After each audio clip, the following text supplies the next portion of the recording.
Guys, IPLचा first weak संपलेला आहे. अशा तऱ्हेने फर्स्ट वीकच्या 11 मॅचेस कंप्लीट झालेल्या आहेत, ज्याची सुरुवात SRH वर्सेस RCBच्या मॅचनी झाली होती. तर आपण आता या 11 मॅचेसचे रिव्ह्यू पॉइंट्स टेबल थ्रू जाणून घेऊया. सो सत्यजित, काय मत आहे तुझं याच्यावर? धमाल मॅचेस बघायला भेटल्या या वीक मध्ये. पहिलीच मॅच SRH वर्सेस RCB, जी की 200+ मॅच होती. एक इंटरेस्टिंग मॅच बघायला भेटली आपल्याला. Ishan Kishan first time captaincy करत होता, पण दिसून आलं की RCB डिफेंडिंग चॅम्पियन काय, विराट कोहली, परत त्यानंतर फिल सॉल्ट. आणि तसं बघायला गेलं तर या मॅच मध्ये असं सरप्राइझिंगली पडिक्कल एकदम मस्त खेळला. 200च्या स्ट्राईक रेटने त्यांनी चांगली बॅटिंग केली आणि रजत पाटीदार आणि टीम डेव्हिडचा लास्ट इनिंग तर ही मॅच अशी फारशी काही जड नाही गेली. आरसीबीला वन साइडच मॅच झाली थोडक्यात. बरोबर आहे, म्हणजे जसं तू म्हणला की एकदम धमाकेदार मॅच झाली. तसंच झालं एकदम. बॅटर्स आहेत व्यवस्थित, लाईनअप आहे, बॅटिंग लाईनअप वगैरे व्यवस्थित आहे दोन्ही टीमची. फक्त थोडं एक्सपिरियन्स जो ईशान किशनकडे कॅप्टन्सीचा नाही आहे त्याची थोडी कमतरता वाटली. त्यानंतर मग SRH ला थोडं बॉलिंगवर वर्क करायचं आहे असं मला वाटतं. आणि RCBने तर दाखवून दिलेलं आहे आता त्यांनी का बरं डिफेंडिंग चॅम्पियन्स आहेत. सो RCB साठी तरी सध्या काही सजेशन नाही आहेत आपल्याकडे. तर बघितलं तर या वीक मधल्या जवळपास सगळ्याच मॅचेस खूप इंटरेस्टिंग झालेल्या आहेत. म्हणजे नाही म्हणलं तरी एक 6-7 मॅचेस 200+ आहेत. म्हणजे प्रत्येकच टीम्स किती बॅट्समन मजबूत आहेत हे आपल्याला कळून येते या स्कोर कार्ड वरनं. सॅम्पल साईज छोटा आहे, पण इनफ आहे की आपण ऍटलीस्ट रिव्ह्यू तरी करू शकतो.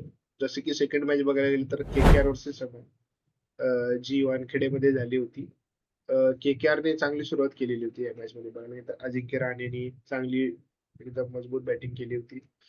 आणि त्यासोबत बघायला गेलं तर KKR मध्ये फिन एलन आणि अजिंक्य रहाणेची चांगली होती पार्टनरशिप होती. रघुवंशी पण चांगलं खेळला. रघुवंशीने आणि रिंकूने शेवटला येऊन चांगली पार्टनरशिप केली आणि टार्गेट 200+ केला होता. 220 भरपूर टार्गेट आहे. T20 मध्ये चेस करणं सोपं नव्हतं आणि मुंबई इंडियन्सनी एवढा मोठा टार्गेट आजपर्यंत चेस पण केला नव्हता. तर बघायला गेलं तर मुंबईने चांगली बॅटिंग केली. रोहित शर्मा आणि रायन रिकल्टन ही ओपनिंग पहिल्याच मॅच मध्ये मला वाटलं की रायन रिकल्टनच्या जागी डिकॉकला चांगलं भेटेल, पण मुंबई इंडियन्सने रायन रिकल्टनवर विश्वास ठेवला आणि त्याने तो प्रूव्ह पण करून दाखवला की फॉर्म त्याचा चांगला आहे आणि त्याने चांगली ओपनिंग पार्टनरशिप दिलेली आहे रोहित शर्मासोबत.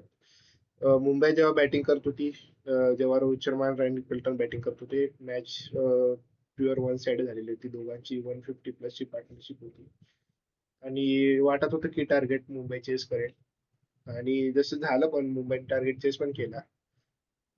शेवटी जेव्हा अजिंक्य रहाणे इंजर्ड झाला फील्ड मधून, रिंकूने कॅप्टन्सी म्हणजे रिंकूवर कॅप्टन्सी स्विच झाली, पण रिंकूला क्लूलेस होता टोटली. जेव्हा रोहित शर्मा आणि रिकल्टनची बॅटिंग पाहून त्याला समजलं नाही की कुणाला बॉलिंग द्यावं, कुणाला नरेनला आणावं, कधी लेट आणावं, सुरुवातीला. तर या डिसिजन मध्ये मॅच बहुतेक त्यांच्या हातातून गेली. नाहीतर KKRने टार्गेट चेस डिफेंड तर करायला हवा होता असं मला वाटतं. बरोबर आहे. कारण KKRचं पण चांगलं होतं टार्गेट त्यांनी दिलेलं. त्यानंतर त्यांच्याकडे बॉलिंग मध्ये होते भरपूर, जसं की सुनील नारायण आहे, वरुण चक्रवर्ती आहे, म्हणजे भरपूर प्लेयर्स होते.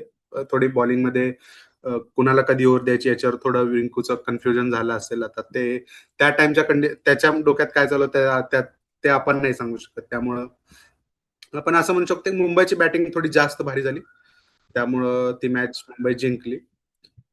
जो चांगला स्टार्ट भेटला रोहित आणि रिकल्टन कडून, म्हणजे मला पण वाटलं होतं की डिकॉक खेळेल, पण मुंबईने असं ठरवलं की मागच्या वर्षीचं जे त्यांचं पेअर होतं त्याच्यासोबतच यावर्षी पण जावं. त्यामुळे बघू आता पुढं डिकॉकला चान्सेस भेटतात का नाही. मॅच नंबर 3, CSK वर्सेस काय सागर, काय अर्थ तुला? कुठून सुरुवात करशील तू? नाही, म्हणजे मॅच चांगली होती, पण लो स्कोरिंग मॅच होती. CSKच्या थोडे स्टार्टिंगला खूप फास्ट विकेट गेल्या, त्यामुळे त्यांचं थोडं बॅटिंग मध्ये एवढं व्यवस्थित स्कोर त्यांना करता आला नाही. पण तरी पण जेमी वॉर्टननी वगैरे कव्हर केला बरंच लय. पण तो त्यांच्या CSKचा जसा त्यांचं लेवल आहे त्या लेवलनुसार ते खेळ करू शकले नाहीत त्या मॅचसाठी. नाही, त्यांच्याकडे धोनी पण नाही आणि त्यामुळे सध्या थोडी मला ऋतुराजला जरा जी हेल्प पाहिजे कॅप्टन्सीसाठी ती पण भेटत नाही असं वाटतं मला. त्यामुळं थोडे इफेक्ट्स धोनी नसल्याचे त्यांनी जाणवत आहेत. आणि जडेजा पण नाहीये, त्यांनी जडेजा ट्रेड केला यावर्षी, त्यामुळे म्हणजे आणि त्यांच्या अपोजिट टीम मध्ये जडेजा होता, त्यामुळं त्यांनीच 2 विकेट घेऊन ती मॅच फिरवली. आणि जयस्वाल वगैरे सध्या चांगले फॉर्म मध्ये आहेत. त्यांची बॅटिंग खूप चांगली चालू आहे सध्याला. त्यामुळे मग राजस्थानला ती मॅच लो स्कोरिंग असल्यामुळे जिंकायला काय अवघड गेलंच नाही. अवघ्या जस्ट 12.1 ओव्हरमध्ये त्यांनी ती मॅच संपवून टाकली. आणि वैभव हे नवीन जे सूर्यवंशी. आलेत, हा म्हणजे 14-15 वर्षाचे प्लेयर्स आहेत, ते खेळतात असं वाटतंय की त्यांनी क्रिकेटचा खेळच करून टाकला डायरेक्ट. व्हिडिओ गेम खेळा आणि क्रिकेट खेळतात ते सध्याला. म्हणजे मला नव्हतं वाटलं की आर आर एवढे फास्ट कव्हर करेल, पण बॅटिंग खूपच चांगली गेली आर आरनी. आर भरपूर टीम आहे, एक्सपिरियन्स कमी आहे टीमकडे. पण रियान पराग चांगला कॅप्टन मला पहिल्या मॅच मध्ये दिसला. त्यांनी बॉलिंग चेंजेस पण चांगले केले. सरफराज असताना जडेजाला बॉलिंगला आणलं आणि जडेजाने एका ओव्हर मध्ये सरफराज आणि शिवम दुबे दोघांची विकेट घेतली. हे जे बॉलिंग चेंजेस आहेत, परागने चांगली कॅप्टन्सी केली त्या मॅच मध्ये. मॅच नंबर 4 वर जाऊया. गुजरात वर्सेस पंजाब. टायटन्स विरुद्ध ही मॅच होती. पहिला बॅटिंग करून टायटन्सनी गिल आणि साई सुदर्शनची ओपनिंग फार काही चालली नाही. जे पंजाबचे बॉलर्सनी चांगलेच कंटिन्युअस अटॅक करत होते. त्यांना गुजरातला सिम्पली रन येऊ देत नव्हते. पंजाबच्या बॉलिंग मध्ये चांगलीच मला वाटतं की एक्सपिरियन्स बॉलर आहेत भरपूर. त्यांनी ओव्हर मध्ये चेंजेस करून करून रन बाहेर करून केले. टाईट बॉलिंग टाकलेली होती या मॅच मध्ये एकदम. गुजरातला एक एक पण चान्स दिला नाही की ते कमबॅक करतील या मॅच मध्ये बॅटिंग मध्ये. जे की भारी, म्हणजे मला वाटलं की श्रेयस अय्यर जसा लास्ट सीझन ही टीम खेळलेली तेच सेम या वेळेस कॉपी पेस्ट केलं नाही. जिथून त्यांनी एंड केलं तिथूनच त्यांनी पीक पकडलेला आहे या सीझनची. म्हणजे त्यांनी दाखवून दिलेलं ना, ते मागच्या वेळेस पण रनरअप का होते ते, म्हणजे काही काही थोड्या चेंजेसमुळे, काही मिस्टेक्समुळे ते हारले असतील मागच्या वेळेस, पण रनरअप सुद्धा काही छोटी गोष्ट नाहीये. त्यामुळे त्यांनी तोच फॉर्म कंटिन्यू ठेवलेला आहे यावेळेस पण. त्याची बॅटिंग वगैरे आहे व्यवस्थित. चांगले रन्स केलेत त्यांनी. 44 बॉल मध्ये 72 रन केले त्या दिवशी, ज्यामुळे पंजाबला चेस करण्यात खूप एकदम इझी गेलं चेस करणं. एकदम शॉन मार्सची आयडेंटिकल रिप्लेसमेंट वाटते मला तर. कुपर कॉन्लीला बघायला गेलं तर सेम त्या प्रकारे बॅटिंग करत होतो. थोडं स्टार्टिंगला थोडं अजून तरी गोष्टी ते त्याच्यावर वर्क करतील मला वाटतं. पण तरी पण त्यांची सुरुवात खूप चांगली आहे सध्याला. आपण पॉईंट्स टेबल बघितला तर भरपूर चांगली आहे. बाकीच्या काही टीम्स पेक्षा त्यांची खूप चांगली आहे सुरुवात. 3 मॅचेस मधल्या 2 मॅचेस ते जिंकलेले आहेत, 1 मॅच हरलेले आहे. रन रेट सुद्धा खूप चांगलं आहे. काय वाटतं साखर या मॅच बद्दल? मिचल मार्श, रिषभ पंत स्वतः ओपनिंगला आला, जे की मला वाटत नव्हतं की हेडर मार्क्रम आणि मिचेल मार्शची ओपनिंग पार्टनरशिप तोडावी त्यांनी. पण ठीक आहे, त्याचे चेंजेस आहेत. ऋषभ पंतला वाटलं असेल जास्त बॅटिंग करून त्याला फ्युचर मध्ये टीम इंडिया मध्ये पण यायचं आहे, तर त्या हिशोबाने त्यांनी बहुतेक विचार केला असेल. आतापर्यंत नाही, सगळ्यात लुंगडी जास्त बॉल चांगला पडलेला त्यावेळेस लुंगी. नाही, म्हणजे इंगडीची बॉलिंग जरा आपण सुधारलेली आहे मागच्या काही वर्षापेक्षा. ह्या वर्षी त्याची बॉलिंग जरा चांगली आहे. म्हणजे यावेळेस तो एकदम व्यवस्थित, एकदम पेस टप्पा वगैरे त्याचा खूप त्याचा व्यवस्थित बॉल पडतो डीप यावेळेस. होतो, बॉल त्याचा एकदम डीप होतोय बॉल. पेस कमी होऊन तो बॉल डीप होतो. ऍक्च्युअल बॉल पेक्षा जर स्लो मध्ये जातो डीप होतो, त्यामुळं अवघड आहे. बॅट्समन जज करू शकत नाही त्या बॉलला. नाही, त्यांनी वर्क केलंय म्हणून त्याला त्याचा फायदा ह्यावेळेस भेटतोय आपल्याला जे दिसतंय. आणि मला वाटतं की सुपर जायंट्सनी त्यांचं जसं टीम आहे त्याला साजेस असा खेळ त्यांच्याकडनं झालेला नाही. म्हणजे ते एकदाच भरपूर विकेट्स टाकणं किंवा कॉम्बिनेशन त्यांचे एवढे व्यवस्थित नाहीये. ओपनिंग वगैरे त्यांच्याकडे ओपनिंगला आहेत चांगले चांगले प्लेयर. रिषभ पंत आला, त्यांना सोडून रिषभ पंत ओपनिंगला आला. ठीक आहे, त्याला वाटलं असेल की स्वतःला थोडे चान्सेस द्या. पण मला वाटतं रिषभ पंतची ओपनिंग ही जागा नाहीये. तो त्याची जी जागा आहे त्या जागेवरच तो खेळला तर मला जास्त जास्त चांगला खेळतो असं वाटतं. निकोलस पुरनला सुद्धा थोडं फॉर्म मध्ये यायला वेळ लागेल असं वाटतं मला. निकोलस सो पुरनचा बघू फॉर्म काय तर होतं पूर्ण अजून पुढं. गेलाय. या वर्षी काय रन हा, पडले नाहीत निकोलस पुरन कडून. Delhi Capitals, KL Rahul first ball first wicket, Mohammed Shami. Same तुम निसंका ओपनिंग ह्यांची पण ओपनिंग चांगली आहे, पण या मॅचला दोन्ही पण ओपनर लवकर आउट झाले. नाही, मला वाटतं अक्षर पटेलच्या कॅप्टन्सीमध्ये टीम खूप चांगलं करत आहे. आज आपण ह्या मॅचची सुरुवात जरी बघितली तर खूप लवकर विकेट्स गेल्या दिल्लीच्या स्टार्टिंगच्या, पण त्यानंतर समीर रिझवी आणि ट्रिस्टन स्टब्सनी चांगली भागीदारी करून टीमला मॅच जिंकून दिली. आपण शमीचा कमबॅक सुद्धा बघितला त्या मॅच मध्ये. मला वाटलं होतं की थोडा इंजुरीतून आलाय म्हणजे थोडा टाइम घेईल वाटलं होतं, पण त्यांनी दाखवून दिलं की मोहम्मद शमी आहे तो. तो हा, म्हणजे बॅटिंग केला. त्याला मोहम्मद शमी का आहे ते दाखवून दिलं त्यांनी.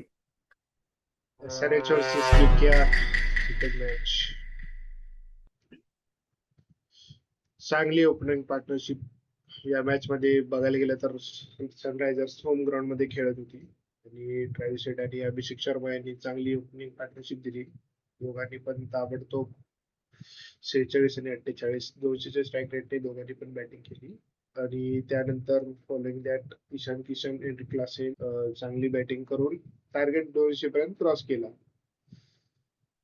मला असं वाटतं की केकेआर ला आंद्रे रसेलची कमी खूपच गरज वाटत आहे असं वाटतं मला, हा, कारण म्हणजे त्याच्या कॅम्पन ग्रीन 4 ओव्हर्स. बॉलिंग पण करत नाहीये. हा. तुम्ही याला एवढे पैसे देऊन तो बॉलिंग पण करत नाहीये, बॅटिंग मध्ये पण काय करत नाहीये. त्यामुळे ते नाही, आणि आंद्रे रसेल कसं व्हेरिएशन आहे, थोडं स्लो बॉलला टाकतो तो, त्यामुळं तो थोडे 4 ओव्हर त्याच्या कव्हर करू शकत होता. त्यामुळे मला वाटतं की त्याची गरज त्यांना भासत आहे सध्याला. त्यामुळं केकेआर थोडं मला स्टार्ट त्यांना भेटलेला नाही अजून पाहिजे तसा. त्या आय थिंक सगळ्या मॅचेस केकेआर हारलेला आहे आतापर्यंतच्या. CSK वर्सेस पंजाब चेपॉक मध्ये CSKचा या सीझनचा पहिला मॅच. आणि तसं बघायला गेलं तर चांगली बॅटिंग केली ती, 209 रन 5 विकेट देऊन. या मॅचला पण ओपनिंग फेल गेली, पण आयुष म्हात्रे आणि शिवम दुबेने चांगली बॅटिंग करून आणि सरफराजचा एंडिंग कॅमिओ 200 रन त्यांनी केलते. पण तर पंजाब स्ट्रॉंग होती आणि त्यांनी तशी बॅटिंग पण केली. काय वाटतं सागर, पंजाब तू किती इम्प्रेस झाली ही मॅच मुळे पंजाबची बॅटिंग? नाही, पंजाब सध्या इम्प्रेस करणारीच टीम आहे. आपण त्यांचे मॅचेस बघतोय, म्हणजे असं नाहीये की कोणतरी एकटंच खेळतंय, म्हणजे सगळे थोडं थोडं त्यांचं योगदान देत आहेत. म्हणजे फर्स्ट मॅचला कुपर कॉन्ली खेळा, या मॅचला जसं श्रेयस अय्यर खेळा, त्याच्या आधी त्यानंतर प्रभसिमरन सिंग सुद्धा खेळा. त्यामुळे मला वाटतं की त्यांची टीम एकदम स्टेबल आहे सध्याला. सो सध्याला काही चेंजेस त्यांच्यात करावं असं मला काही वाटत नाही. त्यांनी आहे त्या टीम सोबतच ते जाऊ शकतात. कॉम्बिनेशन भेटलंय त्यांना, जास्त काही चेंजेस करायचे नव्हते. म्हणजे फक्त कुपर कॉन्ली हा ऍड झाला टीम मध्ये, पण त्याला सोडून बाकी सगळेजण एकदम परफेक्ट पोझिशनवर खेळतात. आणि परफेक्ट आहेत. कंबाईन त्यांचा गेम मिळून चांगला म्हणजे दिसून येते की पंजाब चांगली बॅटिंग करते असं. विनिंग कॉम्बिनेशन आहे त्यांचं टीम, म्हणजे विनिंग कॉम्बिनेशन काय असेल पाहिजे अशी टीम आहे त्यांची. त्यामुळे मला नाही वाटत की काही चेंजेस करायची गरज आहे. मुंबई दिल्ली सेकंड दिल्ली मॅच मुंबईची अरुण जेटली स्टेडियमवर दुपारची मॅच होती. फारशी चांगली बॅटिंग झाली नाही मुंबईकडून. रायन कल्टन, रोहित शर्मा, तिलक वर्मा आणि शर्फिन रदरफोर्ड हे सुरुवातीलाच विकेट टाकून गेल्यामुळे चांगला जास्त काही स्कोर बनला नाही असा या मॅच मध्ये. सूर्यकुमारने चांगली बॅटिंग केली, पण 160 20 ओव्हर मध्ये जे विकेट स्लो होता त्या मॅच मध्ये. आणि डीसीने चांगली बॉलिंग केली, चांगलं मुंबईला जकडून ठेवलं होतं. बरोबर टप्प्यावर बॉलिंग करून मुकेश शर्मा आणि लुंगी एंगिडी, अक्षर पटेल, परत अक्षर पटेल. प्रत्येकाने चांगली बॉलिंग करून प्रत्येकाने कंटिन्युअसली एकदम टाईट बॉलिंग करत होते. मुंबईला मला वाटत होतं की कुठे चान्स भेटला की त्यांना खुलून खेळायला येईल असं. असं नटराजनने पण चांगली बॉलिंग केली ही मॅच. खरं दिल्लीने चांगली बॉलिंग केली. आणि बॅटिंग मध्ये तर परत सागर. बॅटिंग मध्ये तर मग समीर रिझवीने परत त्याचा कमाल दाखवूनच दिलेला आहे. त्यामुळं मला वाटतं की दिल्लीला तो खूप चांगला म्हणजे गेट आहे यावेळेस. म्हणजे त्यांनी जो पैसा खर्च केला तो त्यांचा वसुलेला असं मला वाटतं. आणि बाकी मग मी फक्त थोडी KL राहुलला फॉर्म मध्ये येण्याची वाट बघतोय, कारण तो खूप इम्पॉर्टंट प्लेअर आहे दिल्लीसाठी. तो चालला तर दिल्ली खूप अजून स्ट्रॉंग होईल असं मला वाटतं. सो हा, आणि बाकी मग त्यांच्याकडे आहेत खाली खेळणारे प्लेअर पण आहेत. डेव्हिड मिलर आहे, टिस्टन स्टब्स आहे. So let's see. जर फ्युचरमध्ये अजून काही चेंजेस ते करतील का? नाही वाटत करतील, पण स्ट्रॉंग आहे दिल्ली. छोटा सॅम्पल आहे, पण दिल्ली चांगली खेळलेली आहे 2 स्ट्रॉंग आहे मॅचेस दिल्ली पण. बघायला गेलं तर. हां, खूप चांगलं प्रदर्शन करतील नेक्स्ट काही मॅचेसमध्ये. त्यांच्या पोटेन्शियलवर आले तर दिल्ली भरपूर काही अचीव्ह करू शकते या भरपूर. सीझनमध्ये. Match of the season Gujarat versus Rajasthan. मला वाटतं की ही खरंच मॅच ऑफ द सीझन आहे.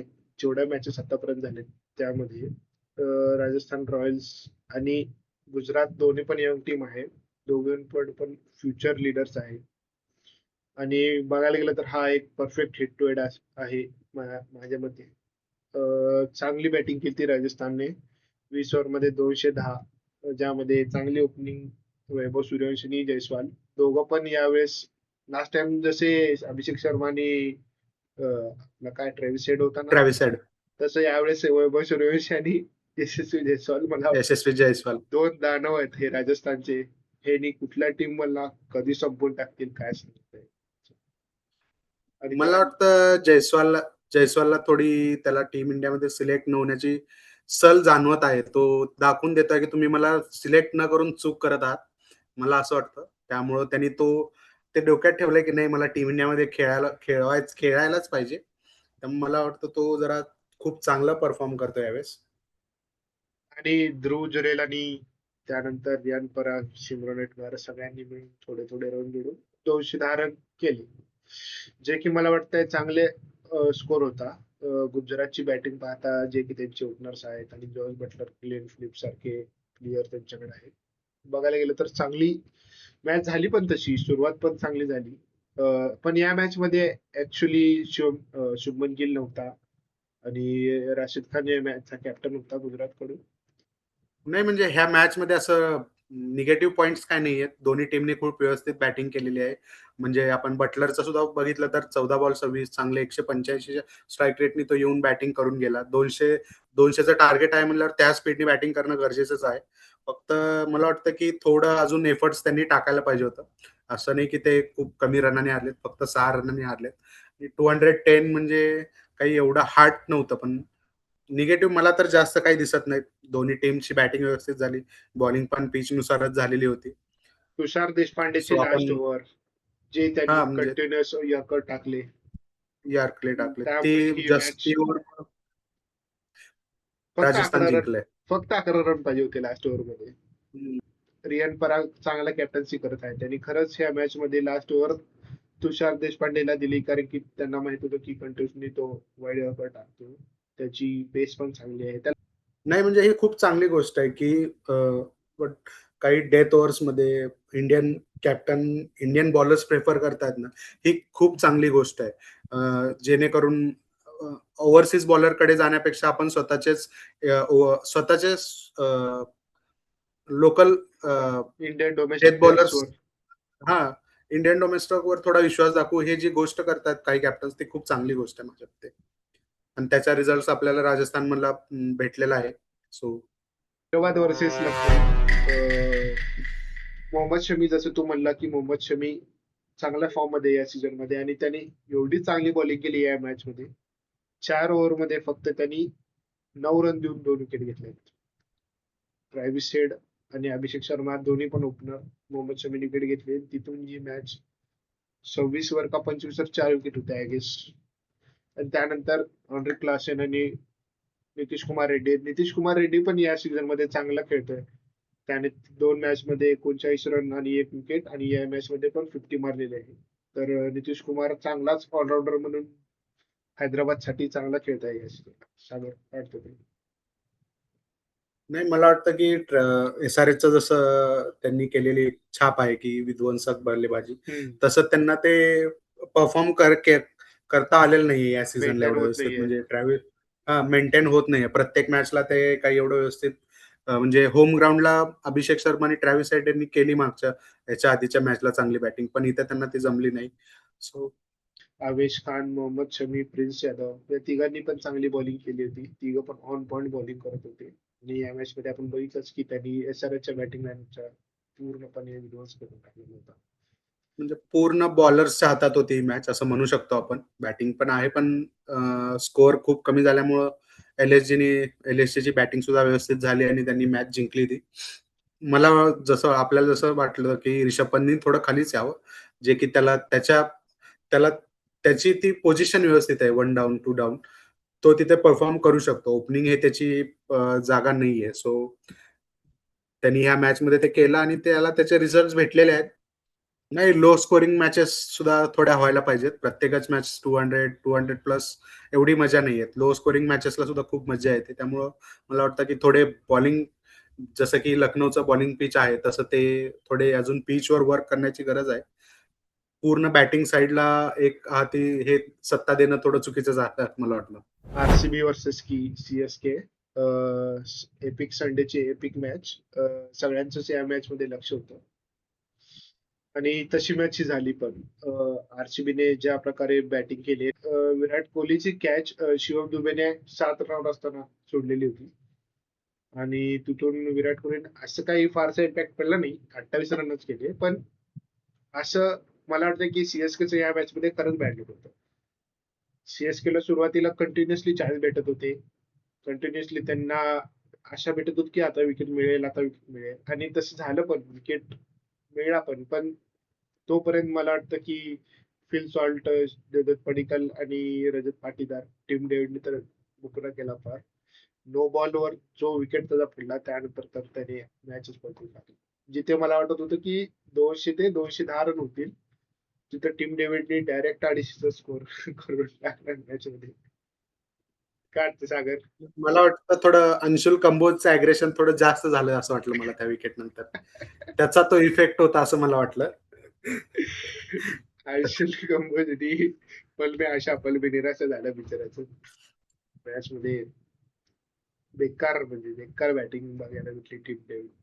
एक तर बॉल स्टेडियमच्या बाहेरच गेला, डायरेक्ट 6 मारलेला.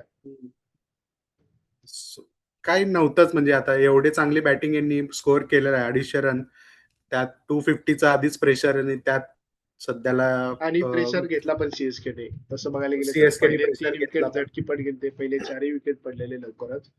सरफराज खान एकटाच दिसला जो की लढताना या मॅच मध्ये, आणि 25 बॉल मध्ये 50 मारलेले आहेत, 50, 200 स्ट्राईक रेटनी. प्रशांत प्रशांत प्रशांत वीर वीरने पण पण चांगली बॅटिंग केली. हा शेवटला येऊन चांगली बॅटिंग केली. जर तुम्ही प्रशांत वीरला घेताय, त्याला बॉलिंगच देत नाही, मला हे एक कळत नाही सीएसकेचं की तुम्ही प्रशांत वीरला 3 मॅच झाले खेळताय पण त्याला एक पण मॅच मध्ये बॉलिंग भेटलेली अजून.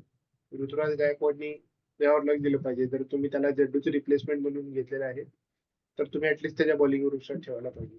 एक तरी ओव्हर देऊन बघा ऍटलीस्ट त्याला. नाही, मग स्टार्टिंगच्या पिरियड मध्ये ते एक्सपिरियन्स नाही करणार तर at the end of season जाऊन एक्सपिरियन्स करण्यात काहीच अर्थ नाही हा ना. ना, म्हणजे त्यांना फक्त टीम कॉम्बिनेशन कळेल. तुमच्याकडे बॉलर तुम्ही घेतलेला आहे तर त्याला स्टार्टिंगला यूज करून बघा ना. नाही चालल्यावर मग बसवण्यात अर्थ आहे. जर तुम्ही घेऊन युजच नाही करत तर त्यात काही पॉइंटच नाहीये. हा ना. त्याला तिसरा लॉस आहे सीएसकेचा या सीझन मध्ये, आणि बॉटम टेबलवर आहे ही टीम. ठीक आहे, तर हा होता आमचा वीक 1चा रिव्ह्यू. असंच आम्ही प्रत्येक वीक, दुसरा वीक, तिसरा वीक, असं प्रत्येक वीक झाल्यानंतर रिव्ह्यू करू. तर हे फक्त फर्स्ट वीकचा हा रिव्ह्यू होता आमचा. सो तुम्हाला कसा वाटला तो सांगा, आणि कमेंट्स मध्ये नक्की कळवा तुमचं काय मत आहे सध्याच्या टीम परफॉर्मन्सवर. कुठल्या टीमने काय चेंजेस करायला पाहिजेत, तुम्हाला काय वाटत असेल तर तुमचे पण मत आम्हाला कळवू शकता तुम्ही कमेंट्स मध्ये.